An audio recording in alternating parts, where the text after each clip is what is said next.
ви зараз починаєте дивитися шалену серію пригод. Хто б міг колись подумати, що наш проект, який займається дослідженням найглухіших куточків України, ми буваємо в тих селах, де просто вже від сіл нічого не залишилося, розпочне цю велику експедицію, по суті, з серця одного з найбільших мегаполісів України. А сьогодні в умовах повномасштабної війни, напевно, найлюднішого міста України – Львова. Ви бачите позаду, за мною, старе місто Львів, а ми стоїмо на високому замку або на замковій горі. Колись твердині оборонній споруді, котра у древні часи охороняла це місто. Знаєте, чому ми тут? Адже тут, по суті, по великій мірі закінчився великий шлях, великий військовий похід Богдана Хмельницького у 1648 році, коли його полковник Максим Кривоніс вперше в історії завоював цю непідступну фортецю, зруйнував її тоді. А Богдан Хмельницький врешті отримав викупу, аби не руйнувати і не захоплювати Львів, і частиною своїх військ перемістився далі до Замостя на територію сучасної Польщі, де була найбільша фортеця всієї Східної Європи. І, в принципі, після неї був відкритий шлях на Варшаву. Богдан Хмельницький міг завоювати Варшаву, Богдан Хмельницький міг зруйнувати повністю Річ Посполиту, Богдан Хмельницький міг повністю переписати хід історії всієї Східної Європи, а, можливо, всієї Європи та й всього світу. Але чому він чинив по-іншому? Чому, врешті-решт, у 1654 році у Переяславі була підписана Переяславська рада? Чому ми, українці, на так багато років потрапили під московське ярмо? Чому, власне, теж після підписання Переяславської ради про Україну заговорили в всьому світі? З'явилася Гетьманщина. Чи не саме тоді виникла українська нація? Сьогодні хащі стартують звідси, з високого замку, з центру Львова, на старому Запорожці 1988 року випуску. Наступних 14 днів польовими, ґрунтовими дорогами, крізь глухі села, хутори, ліси, міста, містечки. А саме головне, точно тим шляхом, котрим рухалось військо Богдана Хмельницького, ми у реверсному шляху рухатимемося на схід. Це будуть просто божевільні пригоди, а це початок першої серії наших великих пригод. Лише замість коней, як Богдана Хмельницького, у нас буде залізний кінь, і дуже символічно це буде Запорожець. Отож, мандри на Запорожці через Україну шляхами великого гетьмана Богдана Хмельницького.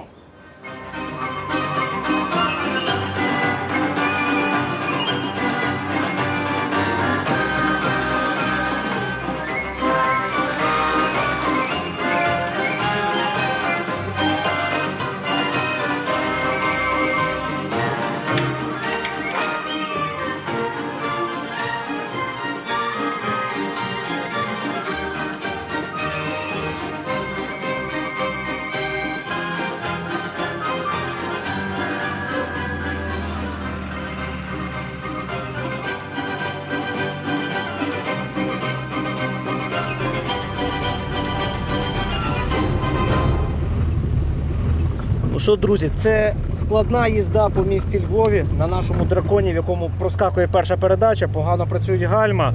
І взагалі, якби не майстерність Віталіка Дідько, значить би ми виїхали з цього міста. Але ми виїхали на вулицю Максима Кривоноса. Як це не символічно, котра веде якраз на Замкову гору, на високий замок. Тому що Кривоніс – це єдина людина, хто в історії вперше взяв тоді, в 1648 році, цей високий замок. І так ми виїжджаємо по Кривоноса зі Львова на Глинянський тракт і рухаємося на схід у зворотньому напрямку, протилежному від того, яким рухався військо Богдана Хмельницького. Ну і щоб остаточно у цій нашій експедиції попрощатися зі Львовом і виїхати на Глинянський тракт, ми вирішили відвідати один з двох пам'ятників у Львові, або в передмісті Львова, вірніше, це зараз село Зубра, де стоїть ось такий понівечений, напівзруйнований, але водночас дуже атмосферний пам'ятник батька Хмеля, завойовника, або нерозумного сина, як писав про нього Тарас Шевченко. За те ж тобі таки дяка, церкову домовину нема кому полагодить на цій Україні. Шевченко звертався до нього, проклинаючи Богдана Хмельницького, але про це ми говоритимемо вже в суботу в Чигирині. Сподіваюся, що за тиждень наша експедиція добереться туди. Чому ж так, Богдане? Чому ти зруйнований? Герой ти для України? Чи ти не герой? І чи заслуговує твій пам'ятник бути отак в одному з найкрасивіших міст України у такому стані? Дуже у нас багато питань, дуже довгий шлях. Пішли через ці терни кропивняні життя та історії.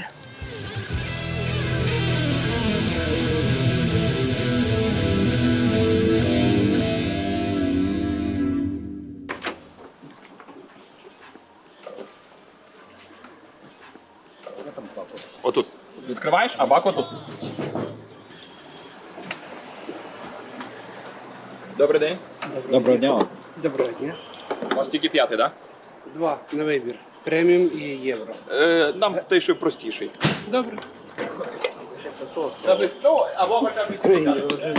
Кажете, 76-й можна знайти ще. 56-й. 56-й? Я навіть такого не бачу ніколи, не пам'ятаю. То ті машини, оті Ford перших моделей, оті, що Перша, Друга світова.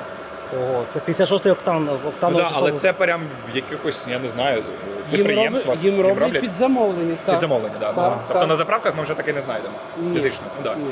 Це тобто 80, а 80-й ще проскати, чи який? На заправках ні, 92-й на заправках. Це саме менше зараз на Так, заправці. так, ти не знайдеш менше.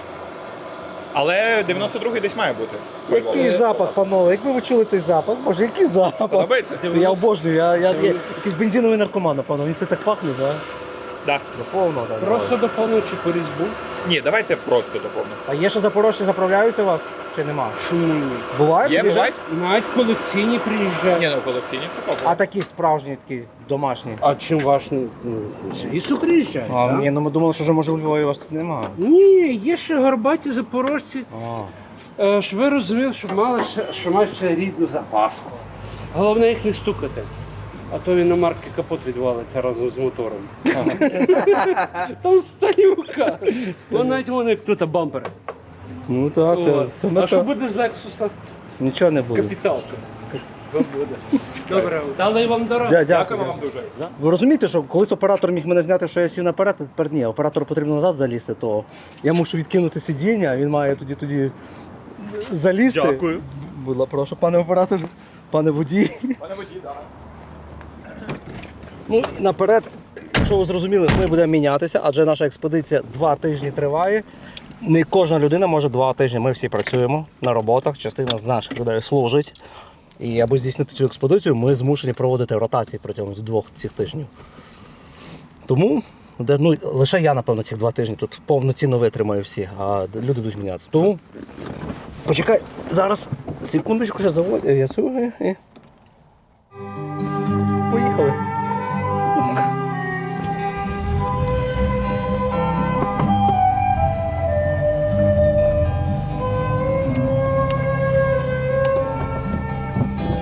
Добрий вогонь зігріє нас сьогодні.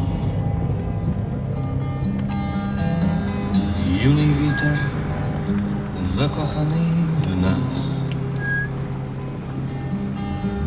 тому що нас неможливо не любити, тому що нас неможливо не любити.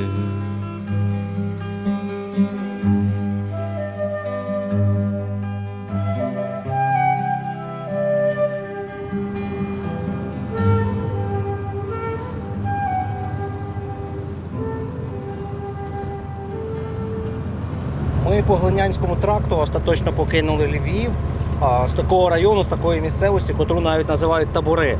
І там вулиця, власне, є ще теж козацька. А чому Табори? Тому що там козаки таборилися перед вже вирішальним штурмом Високого замку. Саме полковник Кривоніс свої війська зорганізовував. Богдан Хмельницький там був.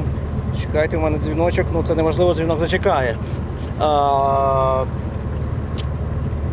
І от Глинянський тракт, власне, ми рухаємося туди на Глиняне, але ми зараз зупинимося біля віковічних дубів, під якими, за легендою, там сидів Хмельницький. Ну це більше, напевно, басні чи легенди, але про це вже буде говорити під ними.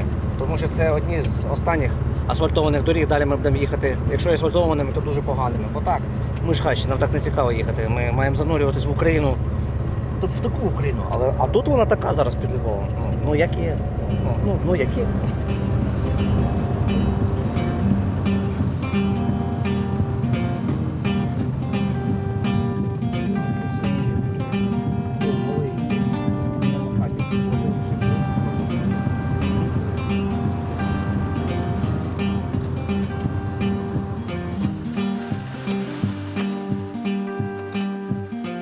Got no money, got no car, got no friends except there's ghosts in my guitar.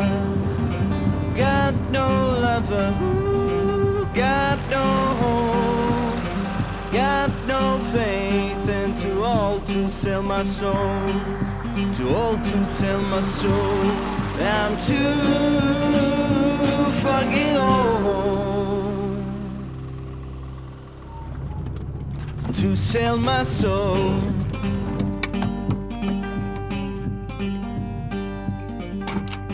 Ми між селами Миклашів і Підгірне. Тут на одній карті вказано, що тут є липи Богдана Хмельницького, на іншій вказано, що це гора Богдана Хмельницького. Оце наче гора якась така, де тут вітер віє. На краєвиді в нас Львів видно, власне, високий замок, звідки ми стартували, видно. Тільки це в ту сторону, якби ми дивилися, от дивіться. Але просто в країні тривога.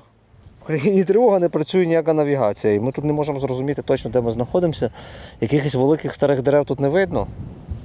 Швидше всього, це просто одна гора. Ну, логічно, це така височина, з якої видно Львів. Ото, власне, вон та вежа, цей високий замок, там під ним Львів.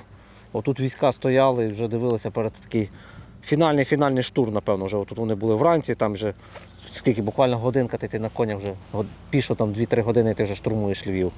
Тут, в цьому селі, ми зустрічаємо перших живих свідків, котрі реально бачили ті події 1648 року, коли сюди під стіни Львова підійшло 100-тисячне козацьке військо разом з татарами. Ви лише уявіть, 100 тисяч чоловік тоді на той момент назбирав Богдан Хмельницький, аби взяти в облогу Львів і аби його завоювати. Існує декілька пояснень, чому все ж таки Богдан Хмельницький не зруйнував і не захопив Львів. Перше просте – це те, що ще з юних років він навчався у Львові в Львівській колегії, в одному з самих затятих католицьких навчальних закладів, але потім, по правді, він ніколи не був католиком, він був православним і ревним борцем за православну віру.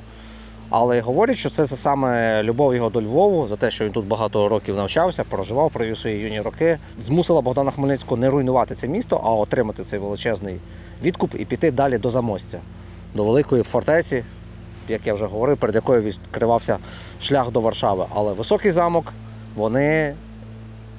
вірніше, Максим Кривоніс захопив його і, по суті, по великій мірі поруйнував. Від чого поляки були так, доволі перелякані. Саме цікаве, що обороняв Львів, знаєте хто? Ярема Вишневецький. Вихідець з Лубен, з Полтавщини, колишній православний, котрий потім прийняв римо-католицьку віру, котрий дуже ополячився. І українські селяни, прості люди, називали його катом українського народу через те, що він дуже ревно людей обертав в католицизм і відстоював інтереси завжди шляхти. І тоді він зібрав з львів'ян дуже багато грошей, дуже багато золота, казав, це все на оборону Львова, я буду обороняти Львів. І в один момент з цими грошима втік до Варшави. Ось така тут була цікава історія. А ось ці красунчики, 3 вікових дуби біля церкви, у цьому селі неподалік Львова, ну вони дійсно є свідками цих подій. От можна торкнутися до кори дуба, до якої, говорять, що Богдан Хмельницький тут був. Цілком не виключено, тому що дійсно височина, з якої відкривається краєвид на Львів, видно Львів. Якщо і не сам Хмельницький торкався, то хтось з його з війська, з козацтва, на 1,000,000% вони точно на цій галявині, де ми зараз ходимо, вони тут були. От так. Хто міг подумати, що через стільки років пройшло вже понад 350 років. Скоро до 400 років доходить, і ми можемо зустрічати живих свідків тих подій. І ще далі буде дуже багато теж і живих свідків, і спогадів людей. Адже який ж великий і широкий шлях.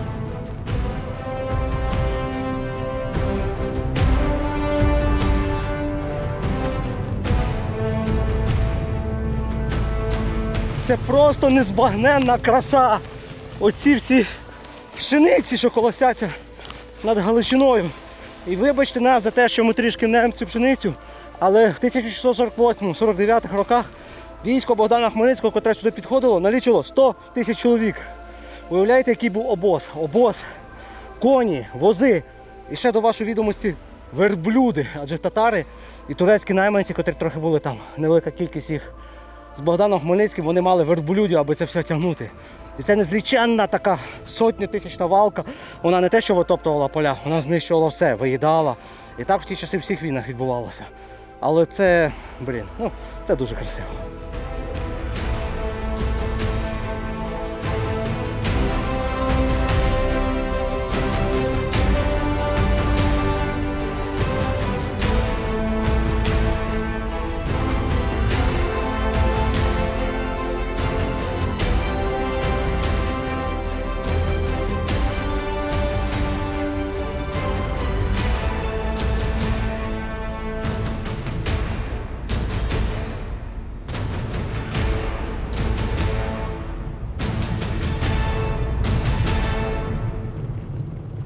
Я можу взяти і ми можемо вже поїхати. Бо як пахне. Та це Він страшно. маком Та посипаний. давай, вставай. Посипаний маком. Випадково полями заїхали якесь село, навіть назву не пам'ятаю, можна по карті подивитись. І тут стоїть запах хлібу тільки в село. Виявляється, тут якась пекарня. Ми побачили цей хліб. І немає людей. Подивіться, який свіжайший хліб. Зараз ми когось знайдемо, точно купимо цю буханочку хліба. Добрий день. А ми мандруємо на Запорожці, і з поля виїхали, почули запах хліба. А потім побачили, що тут хліб. А у вас можна купити якусь буханочку? А, оце магазин прям. А як село називається ваше? Верхня білка. Верхня Білка. Так. І це хлібзавод на весь Львів пече чи куди? Так. Захотіли хліба у вас купити, буханочку? Можна? А який у вас там є асортимент? Білий батон, багато сонечку, трояндочку. Оце все, що там ось стоїть? Тут на вулиці? А ви покажете нам ще там? А готівка тільки чи карта? Чи... О, йдемо. О, з маком. З маком, так. Ого. Я не знаю, де ви... Котлеточка. Що вам давати? А який самий гарячий? Ще самий прям є? Білий. Оце приїхав зараз чи? Я заходжу і тепло просто. Попробуй, гарячий. Беремо. А можемо без пакета чи як так? А, він пече, чувак, пече хліб. Добрий день. Дивись, які бочки місяці це всі. А ви щось чули колись за Богдана Хмельницького? Знаєте, звичайно, так? Да? Крім того, що він на 5 гривнях. Десь тут колись, коли на Львів йшов походом в вашому селі, десь тут зупинявся на цих полях, тако не чули? За Богдана Хмельницького чули колись щось? Всі? Чули? А знаєте, що він сюди на Львів коли йшов через ваші села? Знаю. Знаєте таке? Знаю. От там є дуби 3 великих, під якими він спиняв. Знаю. А що, Колись мої батьки мені розказували. батьки ще за Хмельницького? А я? Ну вони чули ще теж від когось, так? Да? Так. А у вас в селі є щось з Хмельницьким пов'язане? Я щось не знаю. Десь є пам'ятник, але я не знаю. Пам'ятник є Хмельницькому в селі? Ну, десь має бути, але я не знаю де. Ха. Молодець. Їдемо на Запорізьку Січ. Туди де козаки звідки. Зі Львова. Я вже стара, да вже нема де вести.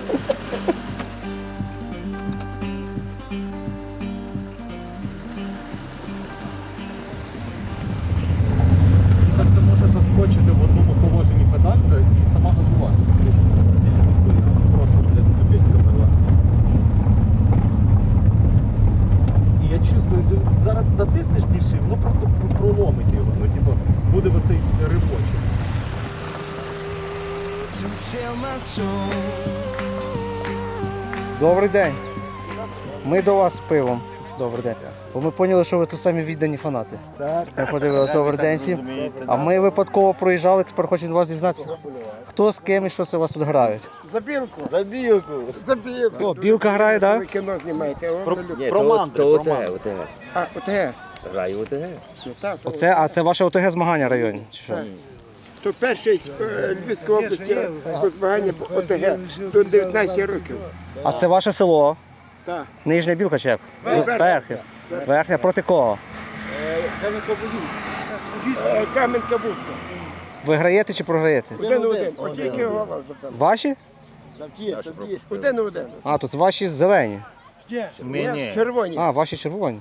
Так, ми, якщо так коротко, ми випадково до вас попали. Ми знімаємо кіно про Богдана Хмельницького. Про його похід.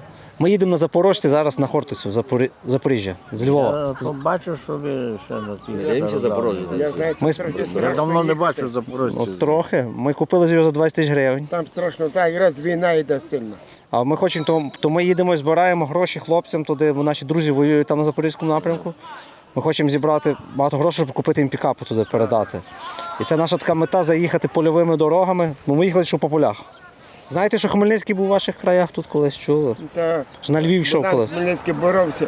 Він боєць був в 1648 році, якщо воювало тут. О, ми якраз цим шляхом їдемо. Ми їдемо чітко тими селами, де йшло його військо. Богдан Хмельницький. От ви знаєте, якраз 1648 рік. Так, Богдан Хмельницький. Він ж дійшов до Львова, А Богдан Хмельницький, як тут воював на Львівщині, отут 3 доби є. а ми тільки що були біля, це ми від них ми Були, їдемо, так. так?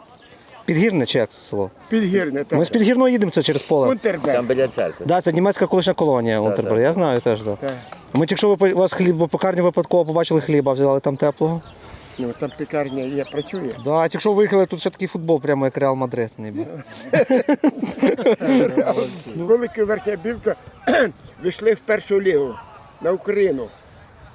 На першу Кулики Білка? Кулики Білка, Так це ж ваша команда ця? то наша команда. То не так. Ця? А це молодіжка? То, нас ні, є три то є команди. Деюша. У нас ще друга команда, а тож. та основна команда з'єдналась з А де вона? Вона теж тут грає, та команда, чи Не ні? в Куликові Не, грали. тут не грає, тут не підходить. А там краще поле в Кулику, Не так? підходить Кулики стадіон. грає, там є трибуни. Ми тут грали ЛНЗ, Лебеден. Отут. Так, тут і А зараз срібло в чемпіонаті України займає, друге місце зараз в ЛНЗ займуть. Ви старий фанат взагалі, так?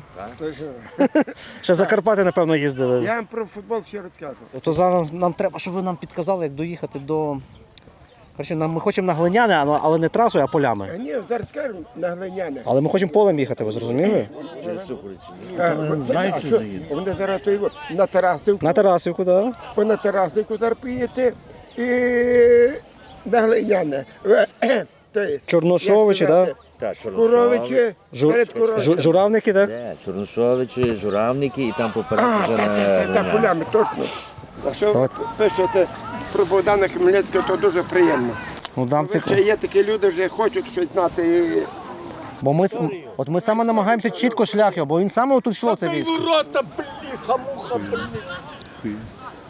То ще водиш. Да, локальний чемпіонат Львівської області це, напевно, найсильніший в Україні, саме цікавий. В жодній області нема такого.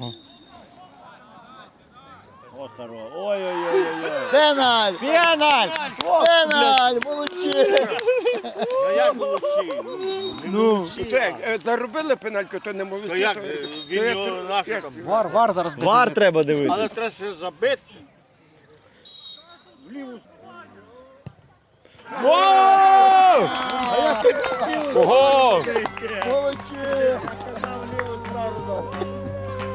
Все, дядьки, всім вам дуже подякували. Дивіться телевізор. Гарного футболу, Білка, щоб чемпіоном стала. Обов'язково.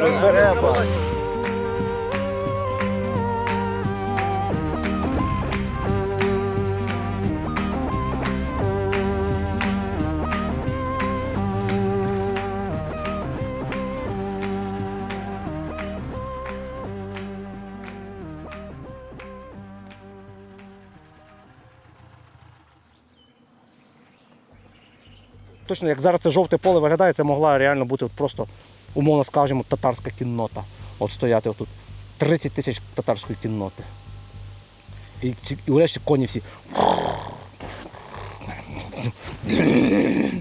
Вау. Ну картина, яку ми навіть АІ зараз не намалює. Який звук від них був? Та, Уявляєш, звук. коли вони йдуть, Ну, це прям ну, тут галас. ну слухай, шум. це ж не видумка, що робили ось тако. Да. І слухали, що земля гула. Просто всі йдуть. Земля гула. Це Дук-дук-дук-дук. йде 50 тисяч коней. Ці копитами там. Тут не застосовувались бойові слони. Ну, на нашій території, наскільки я знаю, не застосовувались. А турки, ну чи там, коли воювали в деяких інших краях, то застосовували вже бойових слонів. Просто як володарі персів. 100 тисяч війська. Воно навіть не поміщено. Ну, можливо, воно теоретично на цю всю долину помістилося. Та зараз неможливо скупчення війська. А ті всі війни відбувалися. Да, звісно, да. Війська скупчувались максимально в одне місце. І вони оце йшли. А якщо вже десь там поляки були, то вони вже починали в барабани, якісь сурми там.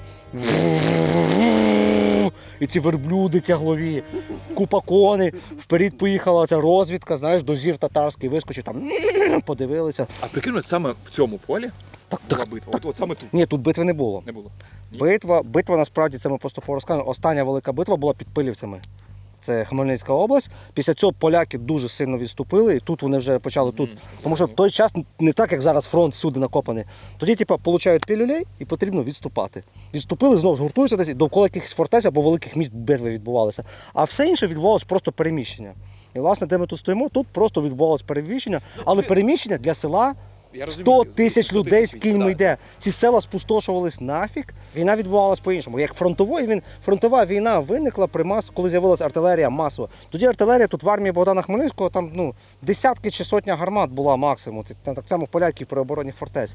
Але що саме цікаве, всі села, міста були єврейсько-польські, А села всі були українські. Всі села примикали до цього великого повстання, тому що вони всі були обурені гнітом поляків цим столітнім, ляхів, магнатів. Не то, що там ляхи, прості ляхи посполиті теж нікому не мішали, бо це такі самі селяни знедолені.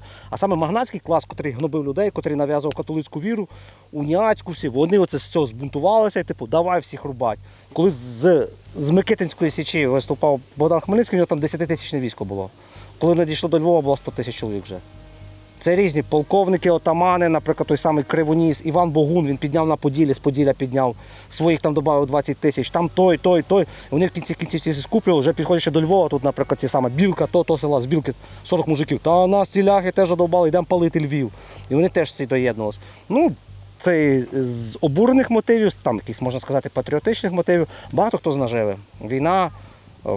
Війна грабували всіх. Трощили євреїв, трощили ляхів, поживитися, додому принести золото, why not? Чому б ні, да?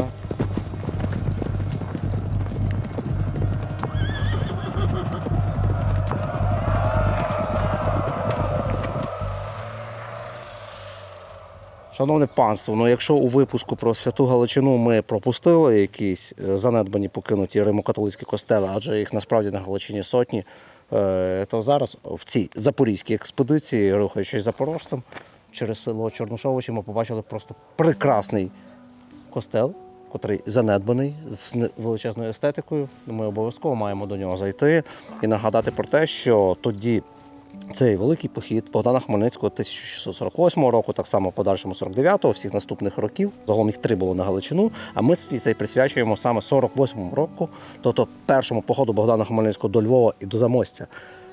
Він був через магнатський гніт шляхти, через магнатський гніт поляків, котрих вони в той час називали ляхами. І головне гасло цього всього було походу «Кари ляхам». І тоді такі святині, такі костели руйнувалися, знищувалися. Це була страшна революція, кровава, котра накипіла століттями, десятиліттями страшного гніту і приниження на той час, як говорили, руського народу. І котрий в один момент не стерпів і пішов на цю кару. Давайте швидесенько бігом глянемо. Якщо є можливість піднятися туди на дзвіницю, це буде прямо взагалі вау.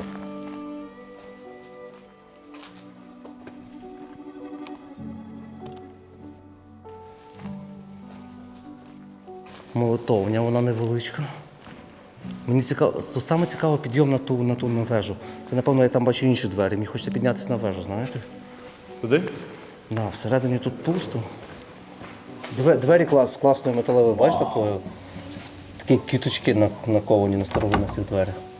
Це нові костели, це початок ХХ століття. Це якраз оця польська доба, коли Польща дуже тут свої маяки закидала у вигляді своєї римо-католицької віри. Так як, повторюсь, Росія робить зараз своєю православною вірою. На жаль, ми туди на дзвіницю не піднімемося. Та й вже сутені нам потрібно розбивати табір десь. Так як війська Хмельницького розбивали табори свої для ночівлі, так само ми зараз десь будемо розбивати табір.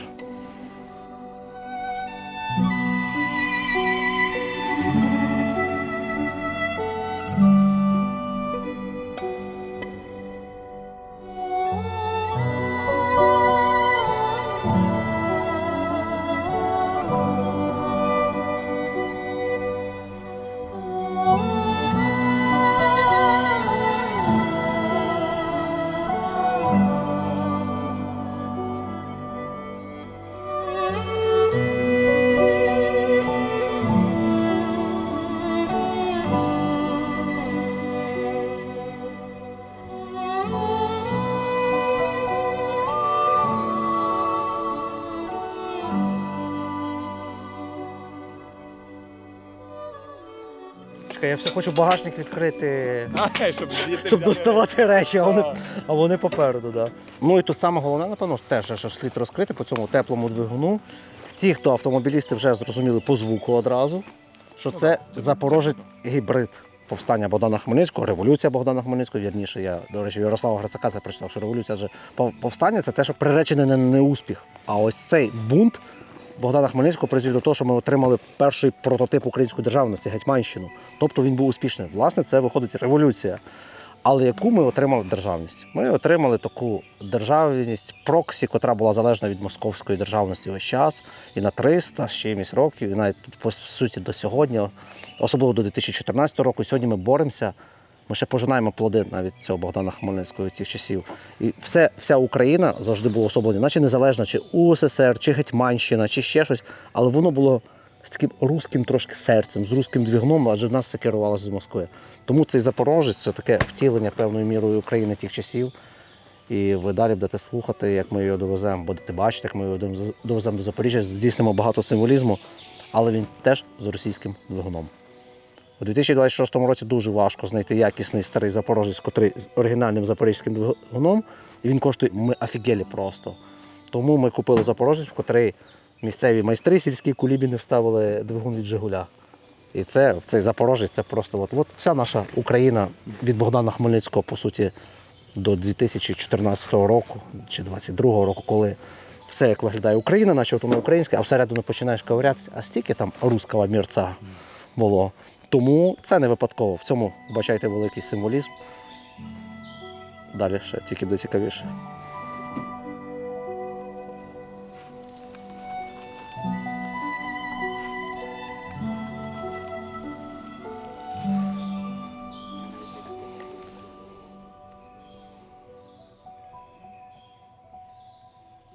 Ну що, переночували ми в лісі, десь біля Вижнян, Глинян, незрозуміло який ліс. І на другий день експедиції зранку слід розказати про коня. Це модель 968М. Це вже, по суті, третє і останнє саме модернізоване покоління запорожців, що, власне, і означає М. До цього перші запорожці там виникли ще за наказом Хрущова десь в 50-х роках, коли Радянський Союз загнивав в бідноті. Після війни люди не мали особового транспорту. Тоді за наказом партії було видумано цей горбатий легендарний такий запорожець, який став дуже масовим. Потім з'явився вугатий запорожець, який називали на Чебурашка народі. Це він просто без літери М був, схожий на цей. І в нього повітряні фільтри забору, такі, що для охолодження мотору, адже тут повітряне охолодження, такі стояли збоку. Його називали Ушастик або Чебурашка народі. Але потім дуже було багато проблем з цим охолодженням. Вони зробили такі радіатори. Саме оцей модернізований почав випускатися в 79-му році на Запорізькому заводі і випускався до 94-го року.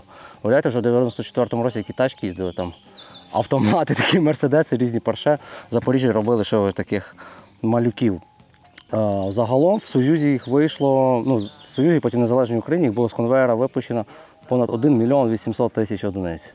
Це була одна з наймасовіших машин, одним з наймасовіших автомобілів на радянському просторі. Більш поширеним, якщо я не помиляюсь, була лише Копейка, легендарна від «Жигулів». І в нас, повторюють, тут зараз гібрид якраз. У нас двигун від Копейки, а оболочка сама від Зіпера. Як ви помітили, на ній є щось дуже дивне, сіреньке стоїть тут прямо на капоті.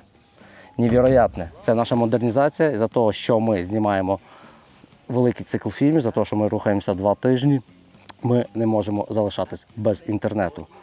Тому ми сюди дуже просто, за допомогою 4 магнітів, що мені подобається, зараз можна навіть так відчепити. На 4 магніти, на Запорожець, на будь-який автомобіль, просто з монтажем до 5 хвилин це зайняло. Поставили ось такий універсальний, крутий пристрій Adaptis Mini Kit, котрий працює від Starlink і ловить інтернет просто в глухих лісах, полях, там, де немає ніякої мережі, нічого. Він не боїться ні вологи, ні дощу, зараз може валити, там дощ, злива, пилюка цими полями. Може бути швидкість шалена до 200 кілометрів. Ми можемо їздити по такій ґрунтовій дорозі їхати. Він просто ніколи не відпаде, він тут міцно тримається. Ми через кабельок ось такий можемо заживити його до прикурювача. В нашому шедевральному автомобілі прикурювача немає, тому ми просто павербанк кинули сюди в багажник. Павербанк, екофлоу. Воно живиться, ми їдемо собі в автомобілі. Ви бачите зараз в інстаграмі, чи зараз тут ми онлайн відображаємо нашу подорож, адже в нас постійно є швидкісний, крутий інтернет, який ловить завжди і всюди. Ми не опираємося там на якісь мобільні мережі. Ми вперше в житті з ним стикнулися, у нас монтаж зайняв 3-5 хвилин, ми навіть не засікали. Ми спочатку думали, боже, зараз інструкції будемо читати, туди-сюди ні. Встановили, підключилися, вау, вайфайчик, чим буквально там до 10 хвилин він вже знайшов всі спутники, під'єднався і рушив. З швидкісним інтернетом, з Adaptis Mini Kit ми починаємо другий день і будемо рухатись в сторону Збаража. Який красунчик, я не можу. Марія, Марія, Марія, зле колись, образ твій ніжний вимрія, о, знов приснись. Марія, Марія, Марія, зле берегем колись. Образ твій, я ніжний вимрія, Марія. Я чекав тебе наче диво. От нарешті ми добралися в Глиняне Глинянським трактом, в одне з найменших містечок міст України. Ці, власне, два будинки – це одні з небагатьох споруд, які лишилися тут від австро-угорського періоду. Це ще австрійці будували, а колись весь центр був заселений євреями. Але нас той період не цікавить. Нас цікавлять 1600-ті роки і 17 століття, і ще раніше, коли козацьке військо, саме тут був Тугай-бей, воєначальник, який разом з військом Богдана Хмельницького, вони вже тут остаточно в Глинянах зібрали під 100 тисяч чоловік, і тут лишалося буквально скільки? 40 верст до Львова, до Високого замку. Вони готували штурм цього Високого замку і вони рушили. Тобто це місце в той час відіграло в 48-му році ключову роль в цій національно-визвольній, які називають війні Богдана Хмельницького. Зараз ми трішечки покажемо вам колорит міста, відвідуємо обов'язково церкву, в якій за легендою молився сам Богдан Хмельницький, біля якої росли ясени, котрі зрізали. Але то піддається історикам великому сумніву, адже швидше всього та церква будувалась пізніше. Але люди поважають, шанують Хмельницького і хочуть вважати, по правді чи не по правді, що Богдан Хмельницький молився в цій церкві. Отож, Глиняни, хащі, церква і шлях далі на схід. Дай Боже. Доброго дня. А що ви таке перебираєте? Карточку на оплату газу. А ми думали газети якісь. Газети там є. А, то це ви свої платіжки шукаєте? Так. О, вулиця Левка Лук'яненка у вас є, так? Та де моя вулиця Лісна, я її не можу знайти. Ні, я бачу, тут написано Левка Так, Лук'яненко. так. А ваш колись в Глинянах жив Левко Лук'яненко, працював, так? Було таке. Ми не звідси. А ви не з Глинян? Ми дуже часто потрапили в п'ятницю з 9 Працюю, до о, да, 12. мов час. І Пошта. Доброго дня. Добрий день. А це вся черга загальна чи тут? А то куди? А ми газет хотіли купити. То прошу до так. банки купуєте газети. Барциковська і Зуба. Так. Всі забираєте, так? Так. Куди я віддаю? Коцюбинська мирна. А це ви розносите газети, вибачаюсь? Ну, що до нашій вулиці. А ви сусідам? Ми думали, що ви поштарем працюєте. Ні? Маріка, у мене. А це всі пошти. Вже немає таке, що як колись що носять газети? А Коцюбинська мирна Коцюбинського кого? Боткевич Так. є, Фазан є, є. Фарміга. Ніга, я. А у вас є якісь ваші районні газети таке щось? Золочівська, можливо, чи такого вже немає? Ми до Золочу вже не відносимося. А це до Львова вже? Так, Львівський район. А Золочівських газет вже немає взагалі, чи є такі? Певно, не випускають вже. Ну давайте ці дві. 35 гривень. 35 гривень зараз. Все, дуже дякуємо. А ми якраз стартували з Високого замку, чи не? Да? Їдемо до Запоріжжя зі Львова. На Запорізьку Січ їдемо. Запорожцем. О, я їду. Ви їздили? Ні, я їду. Куди їдете? Запоріжжя, там мій малий вже третій місяць і не чути, де він ще там дів. О, О, і дзвоним, і то, і то. І... а на фронті там був? Так. Ну, я не знаю, де він ще дів, вже третій місяць. Він в Запоріжжі. В самому місті, ну на області десь там, так? Десь так, так. О, А туди, як там бомбили ті москалі, вони в тих хоровах були, знаєте, ну. І все, і після того ніс не чути. Кого хоронять, хоронили, а він через рік чи через два прийшов. Мав де москалі забрали. Там ката таке. Ну, і що там, ну де поїдеш, там як нікого не знаєш, ні? А, як буде так? Ну добре, все добре. хай буде добре.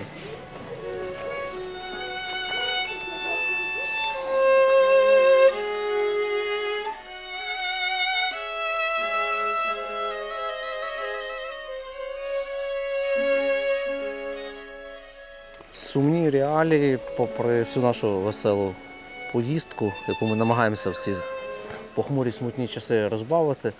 І, власне, про запорізький напрямок, на який ми рухаємося, і важливість того збору. Адже кожна автівка, кожна гривня, кожних 10 гривень – це донат рятує життя простих хлопців, ось таких глинян, вижнян, Черкащини, Вінниччини, зі всієї України.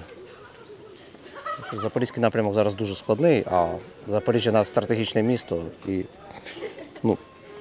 колиска козацтва, звідти воно все пішло, але, як то говорять, і москалі туди рвуться, і їм не йметься то все перейняти собі. Доброго дня. Ми бачимо, що там пантеон хтось робить, так? Так, Чи ви при храмі тут? і тут, і що робимо?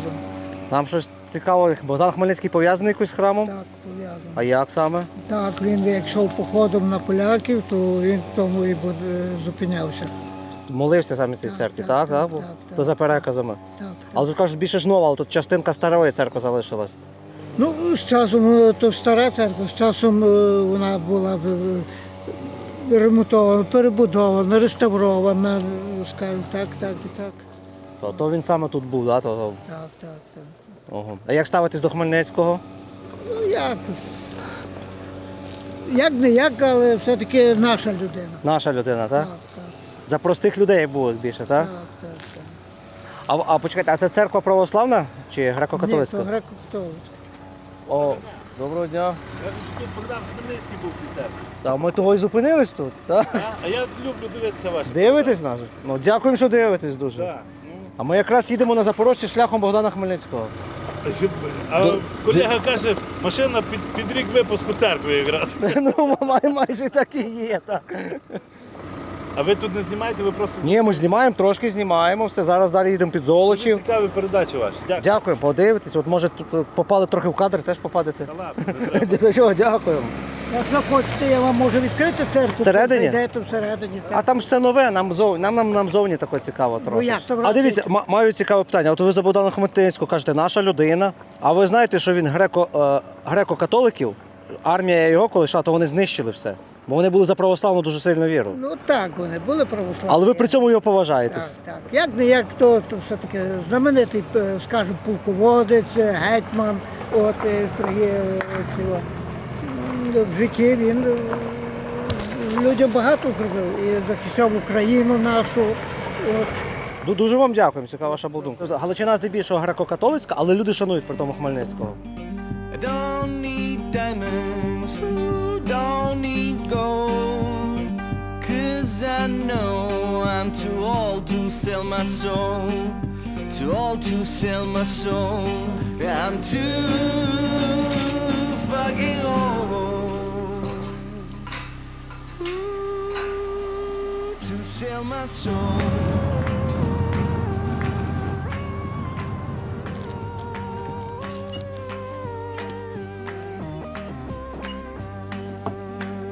Чекай хвильку, зараз буде оплата.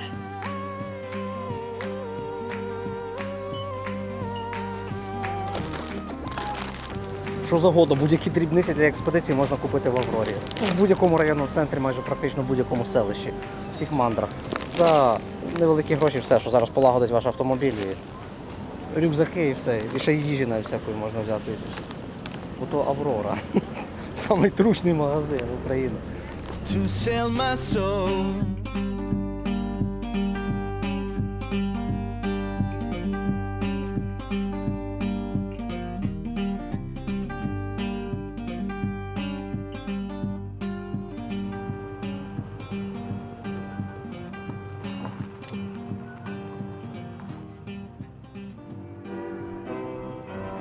Шановне панство, кожен з вас, хто рухався з сторони Тернополя на Львів, якщо уважно дивитеся за вікна своїх автомобілів, автобусів, ви неодмінно бачили ось це без перебільшення мальовниче і дуже красиве кладовище, яке стоїть обабіч дороги.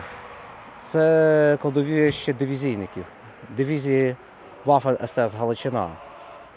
Ті хлопців, котрі в 40-х роках зголосилися воювати на боці гітлерівської армії. Але чому так сталося в цій історії? Слухайте, напишіть в коментарях, чи ви розумієте, чи не розумієте причинно-наслідкові зв'язки і що загалом оця революція, повстання Богдана Хмельницького, врешті-решт, через кілька століть призвело до того, що, власне, була ця дивізія. Чому ці хлопці обирали одне зло, аби воювати проти іншого зла? Адже вся історія між собою пов'язана.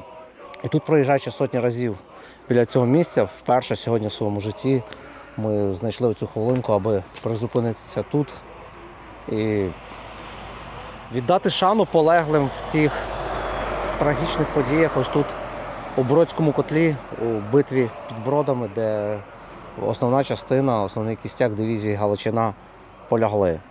Це були дуже свідомий, інтелігентний елемент, але котрий, на жаль, я все ж таки вважаю, трагічно був вимушений воювати на боці одного ворога, аби не допустити іншого ворога, котрого сюди привів своїми діями саме Богдан Хмельницький, шляхом котрого ми рухаємося.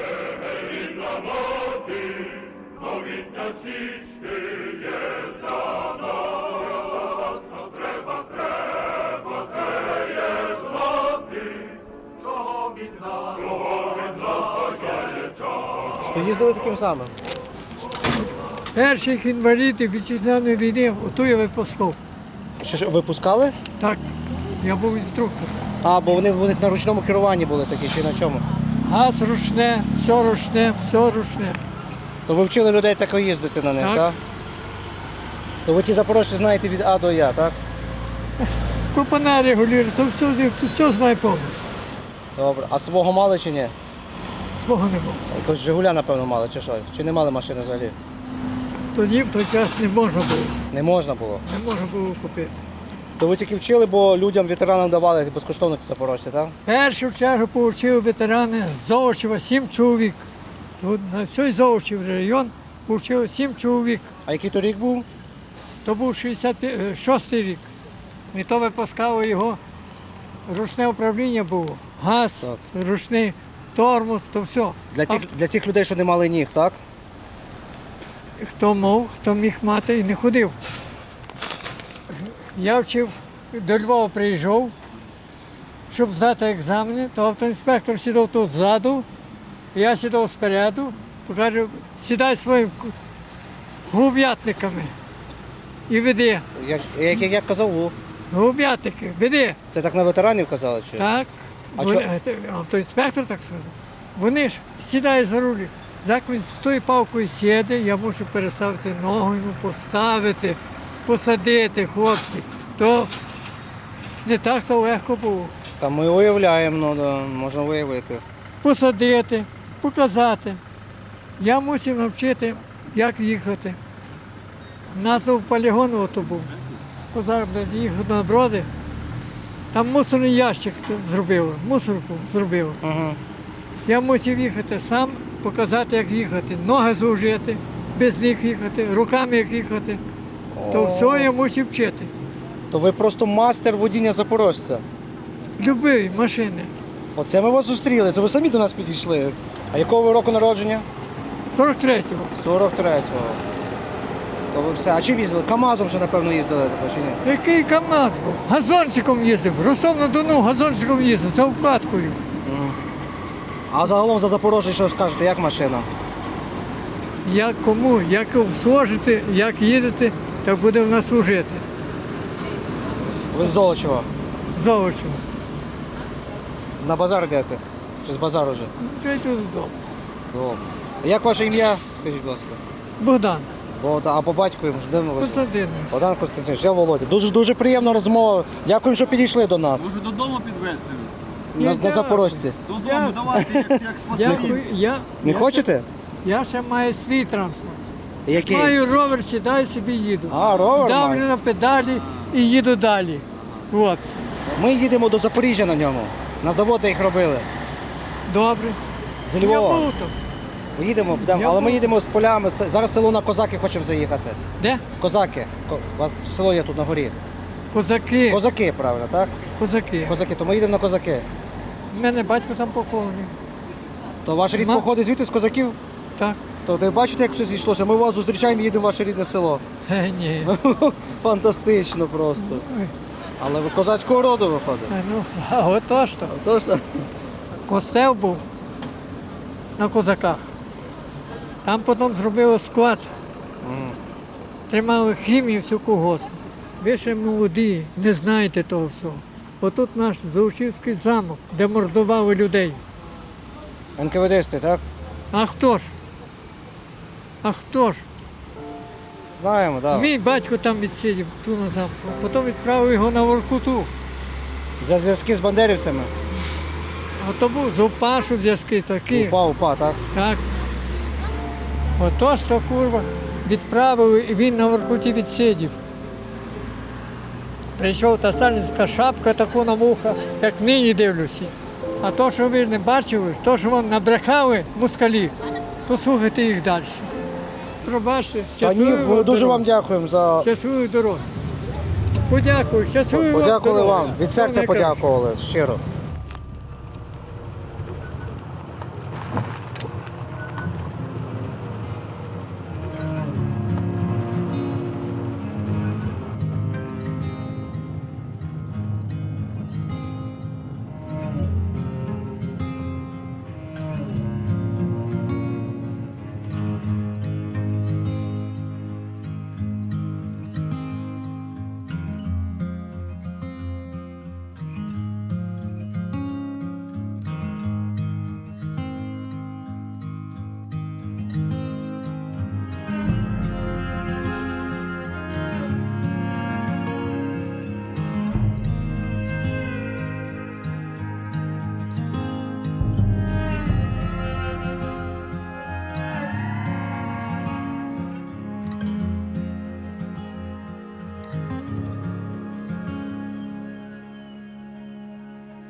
Перші поломки, без них нікуди.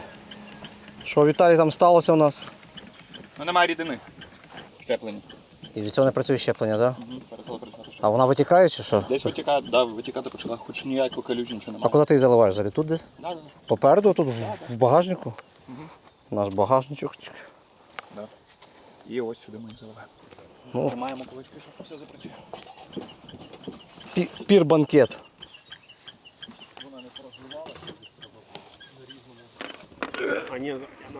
Нейтралку включай. Так, проблема з нейтралкою, чи ви його не слухали? Ні, проблема з щепленням.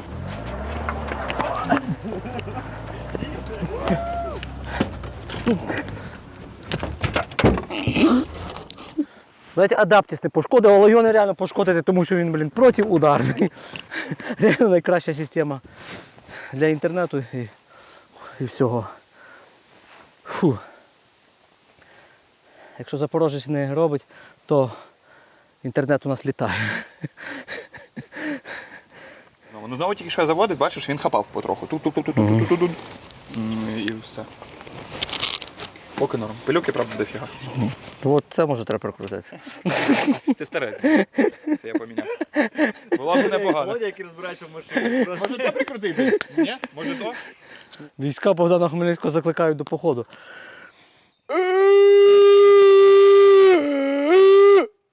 Ці ритуальні співи, думаєш, воскресать карбюратор?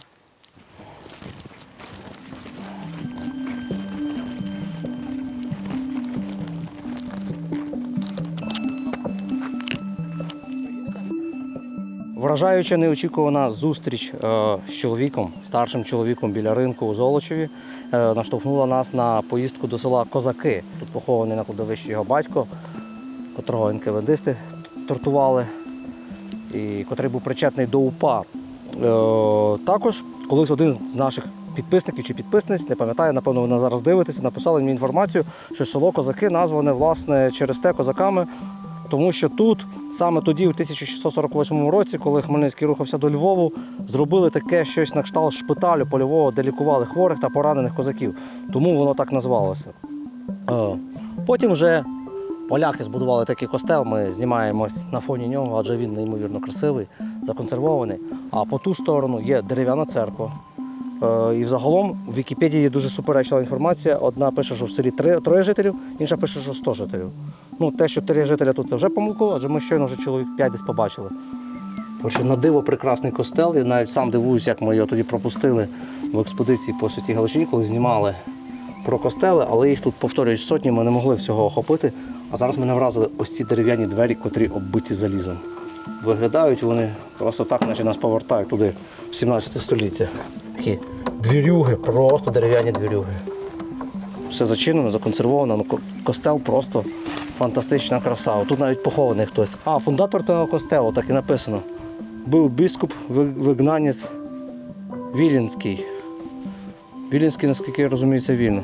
Тут щось була якась прикраса, котру відбили. ось герби, це все в радянський час відбувалося. Радянська ментальність і радянська людина не дбала про свою історію і ніколи не дбала про своє минуле. Вони намагались будувати сучасність і майбутнє, але все таке викривлене, якесь спотворене, адже їхньому світогляді іншого просто не могло будуватися. Бо то така була антилюдська, антигуманна, по суті, філософія єства людського. Зараз трішки інша атмосфера, нам трішки потрібно поспішати, адже ми вже починаємо вибивати з Грахівки і розуміємо, що такими темпами ми будемо місяць їхати до Запоріжжя. Тому дивимося на костел, дивимося на село Козаки, дивимося на прекрасні краєвиди, котрі відкриваються звідси з Козацької гори туди, на Золочів і на всі ці околиці, на ці такі напівгірські системи довкола Бродів і довкола Золочева. І рухаємося далі на Зборів, де зачіпимо трішки подій вже 1649 року. Все поступово таке, змальовуючи цей величезний пазл-картину, складаючи, а не змальовуючи цей величезний пазл-картину отого великого походу, отієї Хмельниччини, визвольної війни, чи того повстання, чи цієї революції Богдана Зіновія Хмельницького. Це кінець першої серії, але попереду ще кілька серій цих шалених пригод на Запорожці через всю Україну.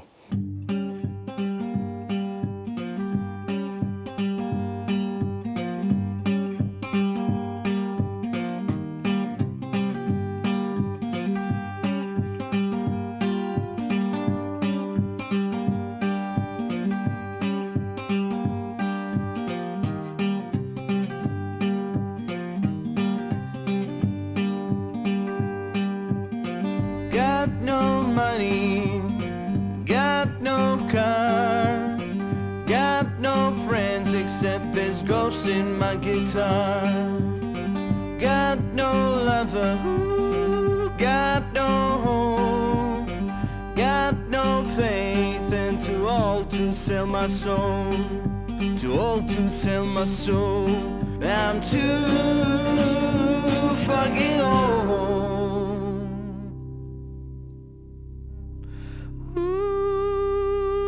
to sell my soul.